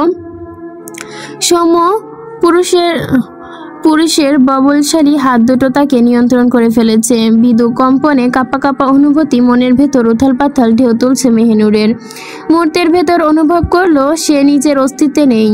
মাহাতিমের অস্বাস্থ্য অস্থির অবাধ ছোঁয়ায় বিহ্বল হয়ে গেল সে। বিভোর মেঘচ্ছন্ন মেহিনুর হঠাৎ গলার কাছে ছোট্ট ব্যথায় কুঁকড়ে উঠল। ভুলবশত মাহাতিমের পিঠটার 5 আঙ্গুল চেপে ধরল সে। সাথে সাথে পাল্টা ব্যথায় চোখ কুঁকড়ে গেল যেন। মাহাতিমের আর্তনাদের ছোট শব্দটা মেহিনুরের কানে এগিয়ে এলো না। দ্রুত সারটা ছেড়ে মাহাতিমের দিকে দৃষ্টি রাখলো মেহিনুর। ততক্ষণে মাহাতিম নিজের ব্যথত চেহারা পাল্টে নিয়েছে। ভয় পেয়েছো? কিছু হয়নি, আমি ফিট আছি, টেনশন করো না। অপলক চাহনিতে তাকিয়ে রইল মেহিনুর। তাকে অবুঝ অপরাধী মতো দেখছিল। ফ্যাল করে তাকিয়ে থাকতেই কষ্ট হচ্ছে যেন। আপনার চমৎকার মিথ্যা বলতে পারেন, এই গুণ কি ট্রেনিংয়ে শেখানো হয়েছিল? মৃদু হাসলো মাহাতিম। মেহিনুরের কথা অগ্রাহ্য করলো সে। দরজার বাইরে উকি দিয়ে মানুষের উপস্থিতি আছে কিনা একবার দেখে নিল মাহাতিম। কেউ নেই দেখে পাল্লা দুটো বন্ধ করে নিল। বন্ধ করার ঠিক আগ মুহূর্তেই একবার মুখ ঘুরিয়ে পেছনে তাকালো সে। দরজায় ছিটকেনি তুলতে তুলতে মেহিনুরের দিকে ফের আপাতমস্তক চোখ বোলালো। ঠোঁটে রহস্যজনক হাসি রেখে হারকিনের পালেটা নিভু নিভু করলো। রুমটা অন্ধকারে ঢেকে চারপাশে ভুতুরে অবস্থা ধারণ করলো। বাইরে থাকা নানা ধরনের ডাক ভেসে আসছিল। কয়েকটা কুকুরের হলেও অজ্ঞধারী ডাক আসছিল। সময় বাড়ার সাথে সাথে বাতাসটা ঠান্ডা হতে বৃষ্টি শেষ ব্যাঙের ডাকটা একাধারে শোনা যাচ্ছে। মাহাতিমের চলনটা সোজা আবার দুর্বোধ্য ঠেকছে। কি করতে চাইছে বুঝতে পারছে না মেহিনুর। যদি বলি আমি তোমাকে ইউজ করতে বিয়ে করেছি, তোমার প্রতি আমার কোনো ফিলিংস নেই, তখন কি তোমার রিয়াকশন কেমন হবে? প্রশ্নটা করে মেহিনুরের পাশ ঘেঁষে বিছানায় বসলো মাহাতিম। পায়ের ওপর পা তুলে বেশ গম্ভীর কাঁধে বসলো। পুরো ব্যক্তিত্বের ওপর অবিদারি ব্যাপকভাবে ছড়িয়ে দিল। মেহিনুর ভেবেই পাচ্ছে না কিভাবে সেকেন্ডের মধ্যে রূপ পাল্টে গেল। হাত উঠিয়ে গলাটা টান টান জায়গায় স্পর্শ করলো মেহিনুর। মেজাজটা প্রচণ্ড খারাপ হয়ে গেল ওর। গলায় এক দফা কামড় লাগানোর মানে কি? নাটক ছিল? প্রশ্নগুলো শুনে যদিও মেজাজ খারাপ লাগছে, কিন্তু সেটা হজম করতে ঠান্ডাভাবে ভাবল মেহিনুর। আপনি নিজ জ্ঞানে একটু আগে কি করছিলেন? মাহাতিম কোনো প্রকার অস্বস্তি ছাড়াই ভাবলেশীন সুরে বলল, কি করছি? রাগ করলো মেহিনুর। কথা কি এখন ভেঙে বলতে হবে? এটা কিন্তু অতিরিক্ত হচ্ছে। আপনি আসলে চাচ্ছেন কি? আমাকে কি খুলে বলবেন? আপনার পিঠে খুব লেগেছে? মাহাতিমের পিছনে থাকা জানালার দিকে আলো আসছিল, সে আলোয় সরাসরি মেহিনুর মুখে পড়ছে। ব্যথার কথায় লেপ্টে সেটা বুঝলো না। ভুরু দুটো এক করে প্রশ্ন করলো মেহিনুর, আপনি কি হেয়ালি ছেড়ে কথা বলতে পারেন না? বাঁকা হাসিটা তীর্যকভাবে ফুটলো। গাম্ভীর্য ব্যক্তিত্ব এমনভাবে প্রকাশ পেল যেন স্তব্ধ ভঙ্গিতেই নির্বিকার হলো মেহিনুর। মানুষটা সম্মোহিতীন কায়দায় দৃষ্টি ছুড়ে এনে ভিসরটা স্লিপ ঠিক করলো। কোনো ভাব চিন্তা নেই যেন তার। একদম এগিয়ে এসে নির্বিকার চিত্তে শাড়ির হাতটা ধরল। দৃশ্য দেখে কাঠ হয়ে গেল মেহিনুর। মুখটা জবাববন্দির মতোই চুপ রইল। আঁচল ডান হাতে পেঁচিয়ে জোরে টান দিতেই শক্ত বুকের ওপর ছিটকে পড়ল মেহিনুর। কড়া পারফিউমের সুঘ্রাণে আবার নিঃশ্বাস টেনে অনুভব করল তার স্পর্শ ইন্দ্রিয় টের পাচ্ছে মাহাতিম আনসারি থেমে নেই। আজ সে একটু থেমে নেই। আধো আন্দার পেঁয়াজের খোসার মতোই ছড়ানো হচ্ছে। শাড়ি মুক্ত করে ফেলল তাকে। বারবার ঢোক গিলে লজ্জায় পরিধি সামাল দিচ্ছিল মেহিনুর। বুকটা ধুফুর করছে যেন। তার মখমলের ব্লাউজটা যেন ইচ্ছে করেই নফরমানি করলো তার সাথে। শাড়ির শেষ ভাগটা মাহাতিমের প্রবল টানে যখন খুলে গেল, তখন কোমরে চিলতেখানি ফাঁকটাও যেন পরিষ্ঠ হলো। শুষ্ক ঢোক গিলে ভিজ জীব ভুলালো মেহিনুর। তখন আবছা মাতাল নেভি শার্টটা টপ টাইট খুলে ফেলেছে।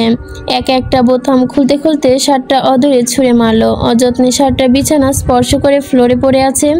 মেহিনুরের মুখের দিকে একবার তাকিয়ে ডান হাতটা ধরলো মাহাতিম। সেটা টেনে একটানে ঘাড়ে রাখতেই মেহিনুরকে কোলে তুলে নিল সে। মেহিনুর একটুও কাঁপলো না, ভয় পেল না। চুপচাপ বাহাতটা বাড়িয়ে মাহাতিমের গলা জড়িয়ে ধরল।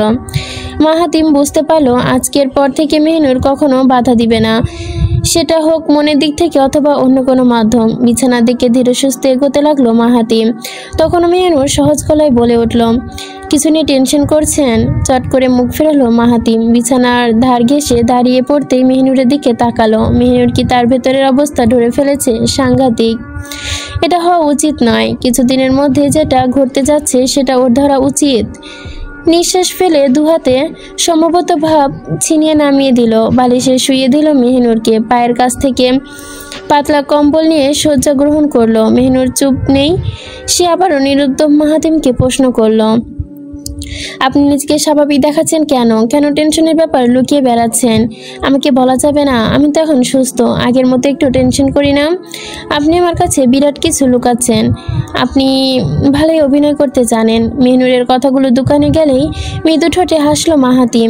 এবার কথার জবাবদিহি করলো না। মেহনুরের ওপর ছুঁয়ে আঙ্গুলের ফাঁকে ফাঁকে আঙ্গুল গুঁজে দিল। বা হাতটা বিছানায় চেপে ধরে ডান হাতটা বালিশের ওপর রাখলো। উষ্ণ নিঃশ্বাসে মেহনুরের মুখের ওপর পড়ছে। ভারী ভারী নিঃশ্বাসের ভর সত্যি চোখ রাখলো মেহনুর। নির্লিপ্ত গলায় হালকা সুরেই বলল, আপনি মিশনে আছেন? মুখের ওপর দৃষ্টি খবল, চোখটা স্থির রইল। শুধু মাথাটা নাড়িয়ে হ্যাঁ বোঝালো। উত্তরটা পেয়ে চোখের কপট বন্ধ করলো মেহনুর।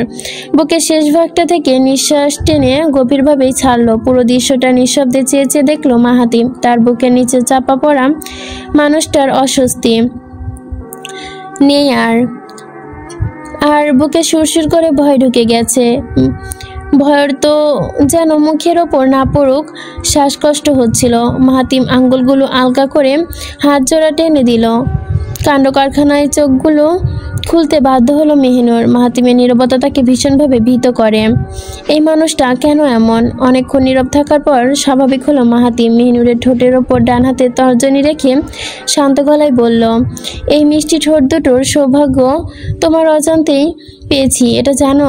মেহনুর শান্ত চোখে তাকিয়ে থাকতে মাথাটা ডানে বামে নাড়ালো। ঠোঁটের ওপর তর্জনী উঠালো মাহাতিম। দেহের সবটুকু ভর ছেড়ে দিয়ে উষ্ঠদয়ে ডুব দিল।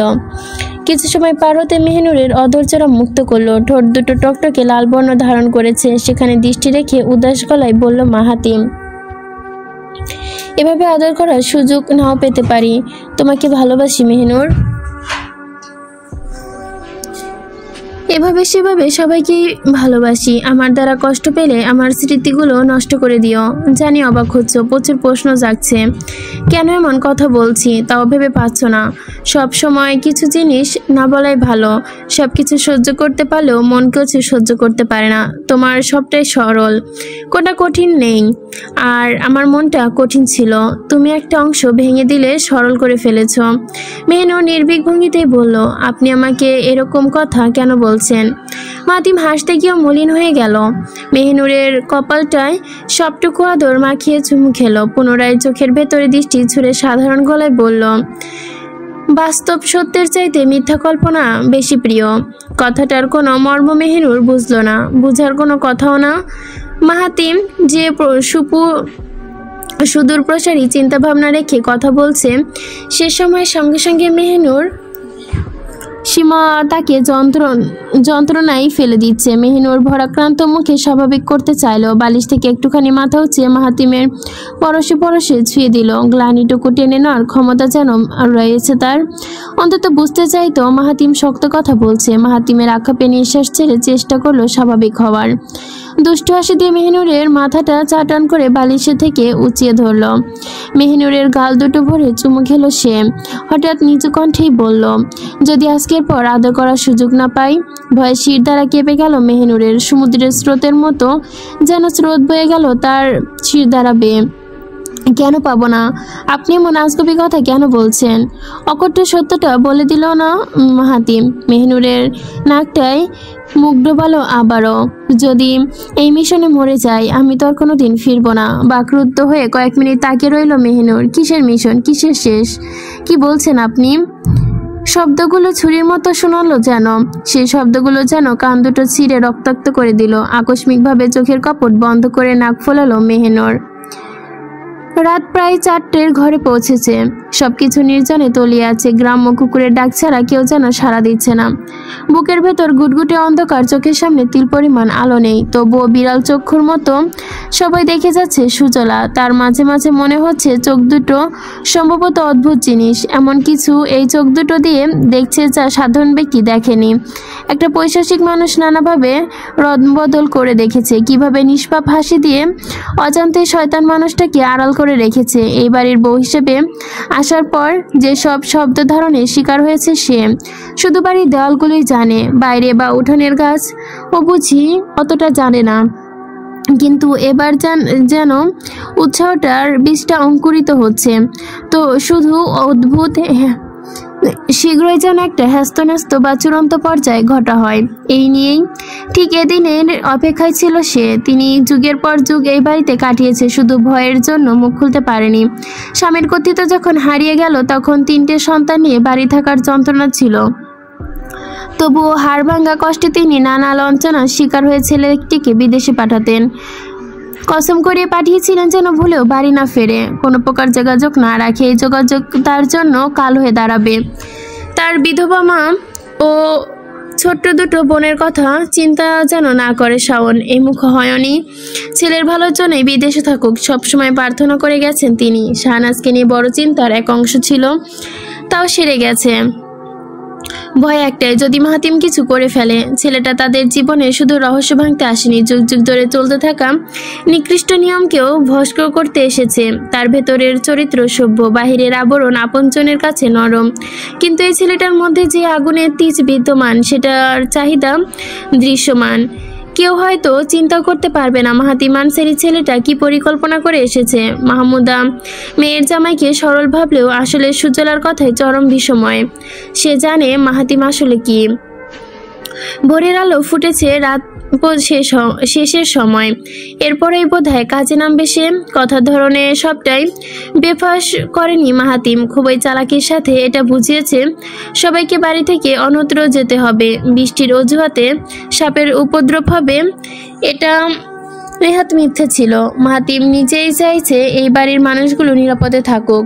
হয়তো এতক্ষণ পুরো গ্রাম ঘিরে ফেলেছে অস্ত্রে শস্ত্রে সজ্জিত দল বলে ছদ্মবেশে ঢুকে, নাকি নিজেদের বেশে ঢুকেছে কে জানে। আর যাই হোক, রুখে দাঁড়াতে হবে।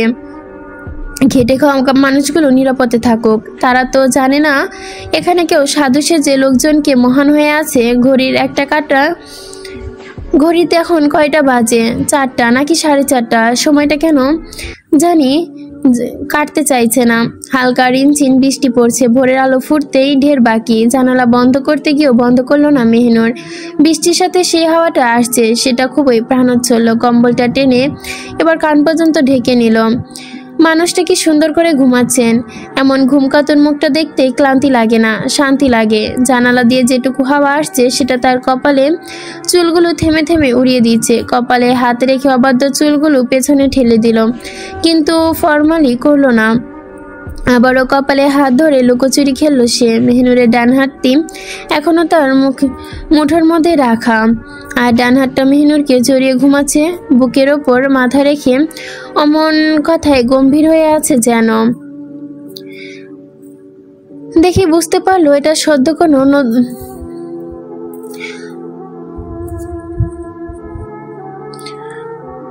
হঠাৎ করেই কোথায় থেকে যেন একটি রিং বেজে উঠল। শব্দ কোথা থেকে হচ্ছে সেটা খোঁজ করতে বালিশের নিচে হাত ঢুকালো মেহনুর। বেশ বেগ বাজিয়ে ফোনটা বেজে উঠল। দেখে বুঝতে পারলো এটা সদ্য কেনা নতুন ফোন, কিন্তু স্ক্রিনে ভেসে ওঠা কলটা ঠিক আননোন নাম্বার থেকে। আননোন দেখে রিসিভ করলো না সে। তার ওপর এটা মাহাতিমের ফোন। কিছুক্ষণ অপেক্ষা করতে কলটা কেটে মেসেজ আসলো। মেহনুর যেই ফোনটা রেখে দিচ্ছিল তখন এই মেসেজটা দেখে থমকে গেল। জনীয় অনুমতি ছাড়া মেসেজ চেক দেওয়া ঠিক না, কিন্তু মাহাতিমের অনুমতির জন্য অপেক্ষা করতে মন চাইল না। মেহনুর নিজ থেকে মেসেজটা ওপেন করলো, সেখানে পড়তে শুরু করলো। ঠোঁট নড়িয়ে নড়িয়ে পড়তে পড়তে বিষময় চাহনিতে থেমে গেল সে। ঠোঁট দুটো অস্বাভাবিকভাবে থমকে গেল হা হয়ে। Ansari sir, your bodyguard Saleh is dead.